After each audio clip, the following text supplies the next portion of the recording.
자, 이제 우리가 한 해를 보내고 있습니다. 이제 한 30분 후면은 새로운 해를 맞이하게 되죠. 여러분, 마음이 좀 어떠신가요? 올해 무척 힘드셨죠? 그 어떤 해보다도 우리는 힘든 한 해를 보내왔어요. 그런데 우리가 한 해 한 해를 보내다 보니까 여러 가지 드는 생각이 있더라고요. 만일 우리가 한 해를 불안하게 보냈고 어렵게 보냈다면 우리는 새해를 맞기 전에 왜 내가 한 해를 불안하게 보냈는지 한번 살펴볼 필요가 있어요. 왜냐하면 그 이유를 따져서 우리가 잘 정리하지 못하면 사실은 새해에도 큰 낙을 기대하기가 어렵거든요. 제가 이번에 첫 주일 설교를 준비하면서 목회 칼럼을 썼어요. 여러분과 함께 좀 이 시간 나눠볼까 하는데 한번 제가 읽어드릴까요? 삶의 기둥이라는 제목을 가지고 제가 글을 썼습니다. 읽어드리겠습니다. 지난해를 불안하게 보냈다면 새해도 여전히 불안할 거야. 삶의 기둥이 무엇인지 곰곰이 생각해 봐. 말씀이 삶의 기둥이 아니라면 삶은 여전히 흔들릴 거야.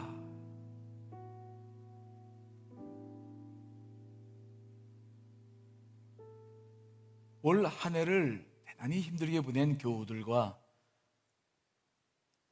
전화로 통화를 이제 여러 차례 했었죠. 힘들었고 불안했던 한 해였어요. 근데 대화를 하면서 제가 느끼는 것은 그 힘들고 어렵게 보낸 그 한 1년의 세월이 왜 그렇게 힘들었는지 저는 계속 좀 생각할 수 있는 기회를 드렸는데 어떤 분들은 그 생각을 자꾸 하지 않으려고. 근데 여러분 생각해 보세요. 우리가 힘들었다면 뭔가 원인이 있었을 거예요. 내가 올 한 해를 힘들게 보냈다고 한다면 힘들게 보낸 원인이 있었을 거라고요. 그 원인이 무엇인지 생각지 못하고 새해를 맞이한다면 새해가 과연 기대가 될까요? 만일 우리가 지난 한 해를 힘들게 보냈다고 한다면 우리의 삶의 기둥이 흔들렸기 때문이라 생각이 들어요. 만일 우리가 하나님의 말씀을 붙잡고 인생을 살았다고 한다면, 한 해를 보냈다고 한다면 그렇게까지 힘들었을까? 저도 목회를 하면서 지난 33년 동안 목회를 하면서 지난 한 해처럼 힘든 때가 없었던 것 같아요. 정말 힘들었어요. 그런데 그 힘들고 어려운 시간도 있었지만은 그때마다 은혜도 굉장히 컸던 것 같아요. 그래서 저는 지난 한 해를 보내오면서 힘들게 힘들었지만 흔들리진 않았어요. 늘 그때마다 주의 말씀을 다 붙잡고 기도할 수 있었기 때문에 오히려 그 많은 시간들이 굉장히 좀 은혜가 더 충만했던, 고난도 많았지만 은혜도 더 많았던 한 해가 아니었나 그런 생각을 하게 되었거든요. 그래서 저는 전화로 상담을 했고 했던 교우들에게도 왜 힘들었는지 한번 살펴보시라고. 혹시 뭘 의지하고 살아왔는지, 무엇을 삶의 기둥으로 삼고 살아왔는지 한번 생각해 보시라고. 그래서 만일 그 불안한 요소가 말씀이 아니라면, 어떠한 목표, 내가 누리고 있는 삶, 이것들이 무너지는 것들 때문에 안타까워했다면 정말 우리는 그것보다 더 중요한 것을 놓치고 살은 것은 아닌가 한번 살펴볼 필요가 있다고 여러 차례 대화를 나누었던 경험이 있어요. 삶이 불안한 것은 제가 경험해 보니까 말씀을 붙잡지 못했을 때 불안해지는 것 같아요. 아무리 죽을 만큼 힘들어도 말씀 가운데 딱 서 있으면, 저 같은 경우에는 물론 목사이기 때문에 그렇겠습니다만은 좀 흔들렸다가도 곧바로 자리에 돌아오죠. 그리고 그 고난을 통해서 내게 주신 은혜를 기대하며 나아가는 힘을 저는 늘 말씀 속에서 얻었기 때문에 저는 우리 교우들이 이 새해를 어떻게 출발할까를 놓고 기도하면서 하나님께 그렇게 기도했어요. 하나님, 새해는 정말 말씀으로 한 해를 열게 해 주시옵소서. 상황은 우리가 기대한 만큼 될지 안 될지 우리는 아무것도 모르지만, 그러나 주의 말씀은 여전하고 이 말씀은 영원토록 우리 곁에 있고, 그 말씀을 주신 하나님도 어제나 오늘이나 영원토록 동일하신 분임을 우리가 믿사오니, 하나님 말씀을 굳게 붙잡고 새해를 열게 해 주시옵소서. 그런 기도의 마음을 품고 오늘 이 예배를 주님께 올리고 있어요. 여러분, 새해 상황에 대해서는 우리가 예측할 수도 없고, 백신이 나온다 하지만 변종이 나온다고 하니 우리가 어떻게 그걸 다 알 수 있겠어요? 그러나 분명한 것은 주의 말씀이 있다는 것이죠. 한번 말씀을 가지고 새해를 기대해 보시고 열어보시면 어떻겠습니까? 오늘 본문 말씀은 우리가 잘 알고 있는 말씀이죠. 베드로가 밤새도록 그물을 던져보았는데, 아니 글쎄 그 게네사르 호숫가에서 도박이로 자란 베드로인데 거기 한 마리도 잡지를 못했다. 빈 그물이었어요. 그럴 때가 있죠. 우리의 능력으로 복을 누리는 것은 아니잖아요. 베드로가 얼마나 힘들었을까. 그런데 오늘 주신 말씀 보니까 베드로가 정말 놀라운 고기를 잡았는데, 그것은 바로 말씀을 따라 그물을 내린 결과였다. 자, 4절로 6절 말씀 한번 읽어보겠습니다. 시작. 말씀을 마치시고 시몬에게 이르시되 깊은 데로 가서 그물을 내려 고기를 잡으라. 시몬이 대답하여 이르되 선생님, 우리들이 밤이 새도록 수고하였으되 잡은 것이 없지만은 말씀에 의지하여 내가 그물을 내리리이다 하고, 그렇게 하니 고기를 잡은 것이 심히 많아 그물이 찢어지는지라. 빈 그물이었어요. 던지고 또 던져봤죠. 빈 그물이었어요. 그런데 베드로가 그물이 찢어질 정도로 고기를 많이 잡게 되죠. 이유가 무엇입니까? 예수님께서 베드로에게 하신 말씀이 있었어요. 베드로의 배를 빌려서서 이제 모인 군중들에게 설교를 하신 다음에 그 설교를 가장 직접 듣고 있던 베드로에게 말씀하신 거예요. 베드로야, 저 깊은 곳에 가서 그물을 던져봐라. 그런데 그 깊은 곳은 이미 베드로가 그물을 던져봤던 곳이었어요.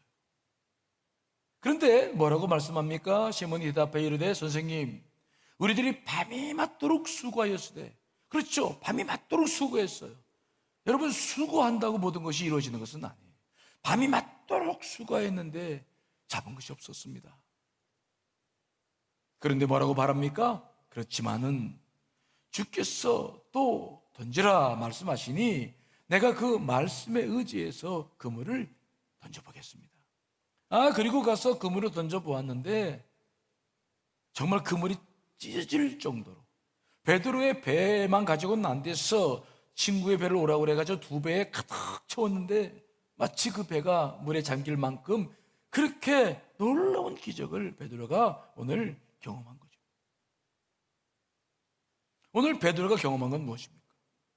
그가 고기를 정말 평생 처음으로 이렇게 큰 고기를 잡았다라는 것도 큰 경험이었지만은 더 중요한 경험이 있는데, 같은 바다라도 같은 사람이라도 무엇을 의지하여 그물을 내리느냐에 따라서 그 결과가 얼마나 다른 것인가를 경험했을 거예요. 내 생각으로 살아왔던 베드로인데 내 생각을 내려놓고 예수님의 말씀에 의지해서 그물을 던져봤더니 생각지도 못한 놀라운 결과가 주어진 것이죠.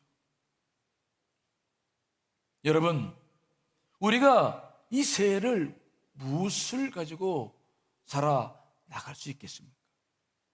저는 여러분들의 생각, 방법, 뜻 다 좋은데 그보다 먼저 하나님의 말씀을 굳게 의지하며 그 말씀에 순종하는 한 해가 되시기를 간절히 축원합니다. 한번 우리가 머릿속에만 생각하는 것이 아니라 정말 가슴으로 실천해보는 한 해가 되었으면 좋겠다라고 생각을 해요. 그렇다고 한다면은 이 말씀을 의지했을 때 왜 이런 일이 벌어집니까? 베드로가 예수님의 말씀을 의지했을 때 무엇을 경험했습니까? 먼저 하나님의 말씀 속에 들어있는 놀라운 능력이 있죠. 자, 시편 119편 130절 말씀입니다. 읽어보겠습니다. 시작. 주의 말씀을 열면 빛이 빛이여 우둔한 사람들을 깨닫게 하나이다. 아멘. 하나님께서 우주 만물을 창조하시기 전에, 그 전에는 땅이 혼돈하고 공허하고 흑암이 깊음 위에 있었어요. 그때 하나님께서 제일 먼저 하신 일이 있는데 빛이 있으라 하심에 빛이 있었어요. 그 빛을 통해서 그 다음에 하나님께서 모든 걸 창조해 나가셨죠. 여러분, 우리도 인생을 살아갈 때에 앞이 보이지 않고 캄캄하잖아요. 지금처럼. 이때 가장 필요한 것이 있는데 빛이 필요해요. 빛이 필요하다고요. 우리의 우둔한 이 생각을 열어줄 빛이 필요해요.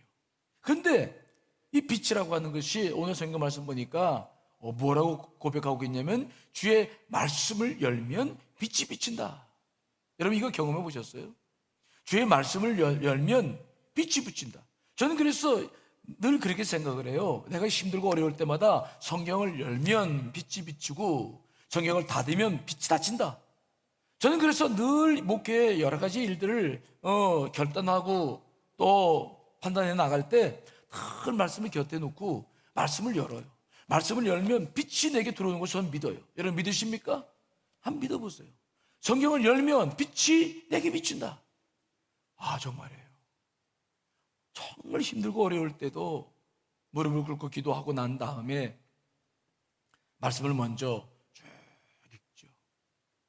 근데 이 말씀을 열고 읽기 시작하면은 그 무지하고 캄캄하고 어떤 것도 풀어지지 않을 것 같은데 빛이 들어와요. 참 놀라워요.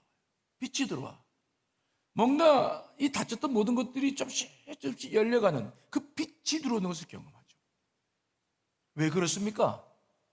바로 하나님께서, 말씀이신 하나님께서 빛 자체이시기 때문에 그래요. 자, 야고보서 1장 17절 읽어보겠습니다. 시작. 온갖 좋은 은사와 온전한 선물이 다 위로부터 빛들의 아버지께로부터 내려오나니 그는 변함도 없으시고 회전하는 그림자도 없으시니라. 아멘. 사도 야고보가 하나님을 설명할 때 뭐라고 설명하냐면 위로부터 빛들의 아버지 하나님은 빛이다라는 것을 분명히 말씀하시죠. 그런데 하나님은 어떤 빛이냐? 너무 온전하셔서 변함도 없으시고 회진하는 그림자도 없으시다. 저는 이 말씀을 읽을 때마다 늘 제 자신과 비교하며 감사를 해요. 저는 빛이 아니거든요. 우린 빛이 아니거든요. 늘 목회를 하면서도 뭔가 결정을 하고 결단을 하고 난 다음에도 보면 꼭 그림자가 생겨요. 늘 부족함이 있어요. 그래서 늘 마음에 부담이 있어요. 그러나 우리 하나님은 그림자가, 회진하는 그림자도 없으신 분이시다. 그분은 완전하신 분이십니다. 그래서 그분의 말씀을 통해서 이 빛이 비칠 때, 그때 내 생각은 가장 내 환경에 맞는, 그분께서 원하시는 완전한 상태가 된다는 것을 늘 깨닫게 돼요. 그래서 그 다음에 이 빛이 비춰지면 어떻게 됩니까? 우둔한 사람을 깨닫게 하신다. 여러분, 여기서 이 우둔하다는 말, 이것은 세상적으로 배우지 못하고 가방끈이 짧은 사람들을 말하는 것이 아니에요. 이 우둔다라는 히브리어의 베타임이라는 단어는 마음이 왜곡됐다 그런 말이죠. 배움이 많든 적든 상관없어요. 우리의 문제는 무엇인가? 내 문제에 골몰하다 보니 마음이 전부 내 중심적으로 왜곡되어져 있는 거죠. 그래서 상황 전체를 객관적으로 보지 못하고 풀지 못하는 거죠. 늘 내 중심으로 왜곡시키고 내 중심으로 모든 것을 바라보다 보니까 언제나 내 지식과 내 욕망의 중심되다 보니까 그 판단을 제대로 하지 못할 때가 많이 있어요. 그런데 주의 말씀을 열면 빛이 비쳐서 우둔한 나를 깨우치시고 내가 판단할 수 있도록, 분별할 수 있도록, 식별할 수 있도록 나를 인도해 가시게 되는 줄 믿습니다. 그래서 빛을 우리에게 비춰주시사 모든 문제를 해결할 수 있도록 하실 때 늘 말씀을 주시죠. 여러분들이 이미 잘 알고 있는 말씀이지만 제가 오늘 더 강조하는 것은 무엇입니까? 실천하지 않는 거죠. 자, 오늘도 베드로가 주의 말씀대로 그물을 던졌을 때 그는 정말 말로 할 수 없을 만큼 그물이 찢어질 정도로 많은 고기를 잡았어요. 그런데 그것으로 끝나지 않아요. 베드로는 깊은 영적인 깨달음, 우둔했던 베드로를 깨우는 놀라운 깨달음이 있었던 것이죠. 그것이 무엇입니까? 자, 오늘 본문 말씀 보니까 베드로가 잡은 고기가 너무 많아서 막 그물이 찢어질 정도여서 다른 배를 오라고 해서 2배 가득 채우고도 남음이 있었는데, 그래서 많은 사람들은 막 기뻐서 막 박수를 치고 너무 좋아했죠. 큰 부자가 됐으니까. 그런데 그때 모든 사람들이 기뻐하는 모습을 보면서 고개를 떨군 사람이 있었는데 베드로예요. 베드로는 그 모든 사람들처럼 기쁘고 즐거워하지 않아요. 그는 깊은 마음에 깨달음을 가지고 주님께 고백을 하죠. 여러분, 베드로의 고백 8절 말씀 읽어보겠습니다. 시작. 시몬 베드로가 이를 보고 예수의 무릎 아래에 엎드려 이르되 주여 나를 떠나소서 나는 죄인으로소이다 하니. 많은 사람들은 부자가 됐다고 박수를 치고 좋아하는데 베드로는 깊은 마음에 잠겨요. 그리고 예수님의 무릎 아래 납작 엎드려서 뭐라고 말합니까? 나는 죄인입니다. 나를 떠나소서 라고 고백을 해요. 아니, 고기를 많이 잡아놓고서 죄인이라고 하는 게 이게 무슨 의미가 있을까요? 자기의 생각과 그 이상의 물고기의 그 흐름까지도 아시는 그 예수 그리스도를 이때 받아들이신가요? 물론 그럴 수도 있지만은 그보다 더 깊은 의미가 있어요. 사실 복음서를 보면 베드로가 예수님을 만난 것은 오늘 이 누가복음 5장이 첫 번이 아니에요. 베드로가 제일 먼저 예수님을 만날 수 있었던 것은 요한복음 1장에 나가보면 그의 동생 안드레가 예수님을 만나보고 난 다음에 곧바로 베드로를 데리고 예수님께로 갔죠. 메시아를 만났으니 함께 가자. 그래서 예수님을 딱 만나러 갔는데 그때 예수님께서 베드로를 보자마자 뭐라고 말씀하십니까? 내가 요한의 아들 시몬이니 장차 게바라 하리라. 게바는 번역하면 베드로다 라고 말씀하시죠. 그 이름을 바꿔주십니다. 여러분, 그때 이 시몬은 굉장히 성격이 울퉁불퉁하고 자기 중심적이었고 뭐든지 자기 통제권 안에 두고 싶어 했던 사람이었죠. 근데 예수님께서 그를 보자마자 반석, 든든한 사람이라고 바꿔주는 거죠. 왜 예수님께서 베드로의 이름을 바꿔주셨을까요? 성경에 보면은 이름을 바꿔주셨을 때는 하나님께서 그 사람에게 대해서 분명한 뜻을 가지고 어떤 일을 행하실 때 이름을 바꿔주시죠. 아브라함을 아브라함이라고 바꿔주셨고 야곱을 이스라엘이라 바꿔주셨어요. 그러니까 그때 이 베드로를 바라보면서 그에게 이름을 바꿔주었을 때는 바로 예수님께서 그 시몬을 부르신 거예요. 내가 너를 쓰겠다라고 그를 초청하신 것입니다. 하지만 베드로는 그때 예수님의 초청에 응하지 않아요. 그리고 베드로가 두 번째 예수님을 경험한 것이 누가복음에 나오는데요. 누가복음 4장에 보면은 예수님께서 회당에서 가르치시고 나오시다가 베드로의 집에 들리셔서 그의 장모의 열병을 고쳐주십니다. 그때 베드로는 현장에 없었죠. 하지만 여러분 생각해 보십시오. 베드로가 집에 돌아왔을 때 그 베드로의 장모가 열병을 고침받고 예수님을 섬겨드렸는데 그 이야기에 대해서 얼마나 많은 말을 했겠습니까? 비록 베드로는 없었지만 예수님은 그의 장모의 병을 고쳐주면서 다시 베드로를 부르신 것이죠. 하지만 그때 베드로는 주님을 찾아가서 감사의 인사를 하거나 그의 제자가 되지 않았어요. 그것으로 그냥 모든 사건을 잊어버리고 말았습니다. 그러니까 오늘 누가복음의 이야기는 베드로가 예수님을 세 번째 경험한 사건을 다루고 있는 것이죠. 베드로가 그동안 예수님의 부르심에 제대로 응답하지 못했던 것은 많은 이유가 있었어요. 베드로는 장모님을 모시고 살 만큼 부양해야 될 가족들이 많았죠. 그러니 어떻게 그 가족들을 두고 주님의 부르심 앞에 응답을 할 수 있었겠어요? 때문에 베드로는 주님의 그 부르심 앞에 응답을 하지 못하고 살았는데, 드디어 이 게네사렛 호숫가에서 빈 그물이었을 때 다시 주님의 그 놀라운 능력을 경험하는 것이죠. 예수의 말씀 속에 있는 그 능력, 예수 그리스도 그분 자체에 있는 그 모든 능력을 경험하면서 그는 자기의 걱정하는 모든 것들을 주님께 맡길 수 있었고, 그제서야 자기가 그동안 주님의 부르심 앞에 응답하지 못한 죄인임을 고백하는 목소리를 오늘 듣는 것입니다. 나는 죄인으로서이다. 나를 떠나소서. 그 말씀의 능력을 통하여 예수 그리스도를 경험하고 이제 그분께 모든 것을 맡기며 그의 제자로서의 삶을 시작하게 된 줄 믿습니다.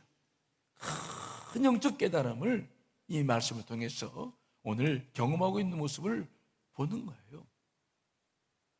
여러분, 말씀 속에는 이런 능력이 있어요. 우리를 깨우치고 깨닫게 하시고 바른 길로 인도하는 놀라운 역사가 이 말씀 속에 있는 것이죠. 그러므로 이제 우리는 이 새해에 이 말씀을 가지고 저는 여러분들이 새해를 열어나가시기를 간절히 축원합니다. 영국의 국회의원 중에서 막대한 영향을 떨쳤던 헨리 바우세트라는 지도자가 있었습니다. 이 국회의원은 시각장애인이었어요.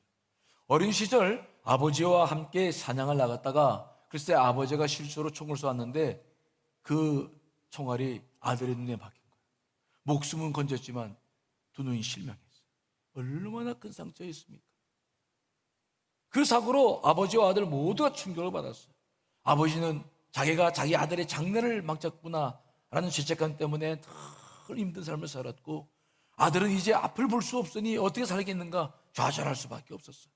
근데 어느 날 그 아들이 아버지가 통곡하며 흐느끼며 우는 소리를 듣게 되었어요. 아버지의 우는 소리를 들은 헨리는 마음이 너무 아파서 아버지께 가서 그렇게 말했다 그래요. 아버지, 울지 마세요. 아직 나에게는 희망이 있어요. 내가 비록 볼 수는 없지만 아버지께서 나를 도와주시면 나도 훌륭한 사람이 될 수 있습니다. 그랬더니 그 아버지가 뭐라고 말하냐면은, 내가 너를 어떻게 도와주면 네가 훌륭한 사람이 될 수 있겠느냐. 그랬더니 이 헨리가, 교회를 어렸을 때 다녔던 이 헨리가 아버지에게 이런 말을 했다고 그래요. 나를 위해서 날마다 성경책을 좀 읽어주세요. 아버지를 통해서 내가 성경책을 읽고 그 성경책을 가지고 산다면 하나님께서 저를 축복하실 거라 전 분명히 믿습니다.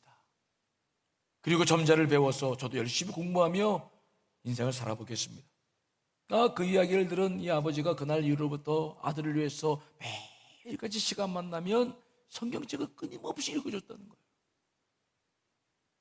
헨리는 그 성경책을 가슴에 새기며 그 말씀에 주신 은혜를 가지고 최선을 다해서 이제 공부하면서 이제 영국에서 가장 영향력이 있는 국회의원이 되었다라는 이야기를 읽어보았어요. 참 놀라운 일이죠. 주의 말씀을 많이 읽을 때 영혼이 열리고 분별력이 생기고, 여러분, 우리도 어떤 어려움이 있다 할지라도 모든 문제를 풀어나가는 은혜를 덧입게 될 줄 믿습니다.